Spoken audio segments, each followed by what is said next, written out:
సర్దార్ సర్వాయి పాపన్న గారి 376వ జయంతి సందర్భంగా భారతీయ జనతా ఓబీసీ మోర్చా ఆధ్వర్యం లోపల ఈరోజు జిల్లా కార్యాలయం లోపల వారి చిత్రపటానికి ఘనంగా నివాళులర్పించడం జరిగింది. సర్దార్ సర్వాయి పాపన్న గారు ఒక బీద కుటుంబంలో ఒక గీత కార్మిక కుటుంబం లోపల జన్మించినటువంటి ఒక పోరాట యోధుడు. ఆయన చిన్ననాడే తన తల్లిదండ్రులు తన తండ్రిని కోల్పోయి మరి తల్లి సర్వమ్మ పెంపకం లోపల పెరిగి గీత కార్మిక వృత్తితోటి మరి కళ్ళు గీసే వృత్తి ద్వారా వారు అనేక పోరాటాలు సాధించి అనేక కోటలను జయించినటువంటి వ్యక్తి మహాపురుషుడు సర్దార్ సర్వాయి పాపన్న గారు. సర్దార్ సర్వాయి పాపన్న గారు తన తల్లి యొక్క వారసత్వంగా తండ్రి యొక్క వారసత్వంగా వచ్చినటువంటి గీత కార్మిక వృత్తి చేసుకుంటున్నటువంటి సందర్భం లోపల అక్కడ ఉన్నటువంటి ఎవరైతే భూస్వాముల యొక్క తాబేదారులు ఉంటారో వారి యొక్క సైన్యం ఉంటుందో వచ్చి వాళ్ళకు గీత కార్మికులకు సంబంధించినటువంటి కళ్ళు తాగిన సందర్భంలో కూడా డబ్బులు ఇవ్వకుండా వారి యొక్క మండవ మీద దాడి చేసినటువంటి సందర్భంలో కూడా ఈ యొక్క అనిశ్చితను మేము సహించము, దీనికి వ్యతిరేకంగా పోరాటం చేయాలనేటువంటి ఒక ఉద్దేశంతో బలహీన వర్గాల యొక్క ఒక కరుడు కట్టిన సైన్యాన్ని తయారు చేసి కిలాషాపూర్ కోట మీద ఉన్నటువంటి కోటను నిర్మాణం చేసి అక్కడ ఉన్నటువంటి వాళ్ళందరినీ కూడా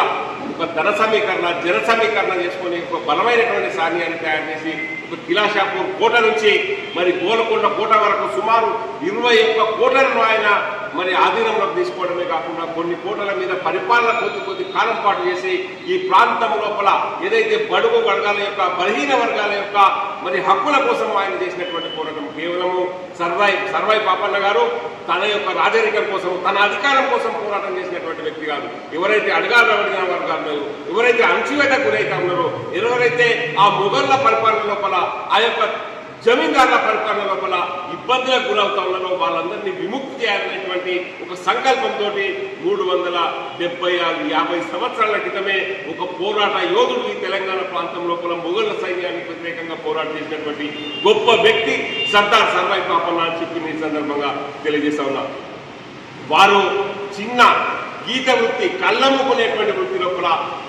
మరి జన్మించడం మరి ఈ ప్రాంతం లోపల గౌడ కులానికి సామాజిక వర్గానికి ఎంత ప్రాధాన్యత ఉన్నదో కూడా మీ అందరికీ తెలిసినటువంటి విషయం. ఈ సందర్భంలో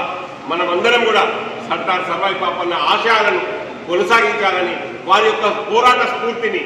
వారి యొక్క ధైర్యాన్ని మనందరము ఉనికి పుట్టుకొని రానున్న రోజుల లోపల వారి ఆశయాలను కొనసాగించడానికి మనము కృషి చేయాలని ఈ సందర్భంగా పిలుపునిస్తూ ఈ కార్యక్రమం నిర్వహించినటువంటి ఓబీసీ మోర్చా నాయకులకు భారతీయ జనతా పార్టీ నాయకులందరికీ కృతజ్ఞతలు తెలియజేస్తూ మరోసారి ఆ యొక్క సర్దార్ సర్వాయి పాపన్న గారికి ఘన నివాళులు అర్పిస్తూ ఉన్నది భారతీయ జనతా పార్టీ మంచిర్యాల జిల్లా శాఖ అని చెప్పి సందర్భంగా తెలియజేస్తూ భారత్ మాతాకి జై.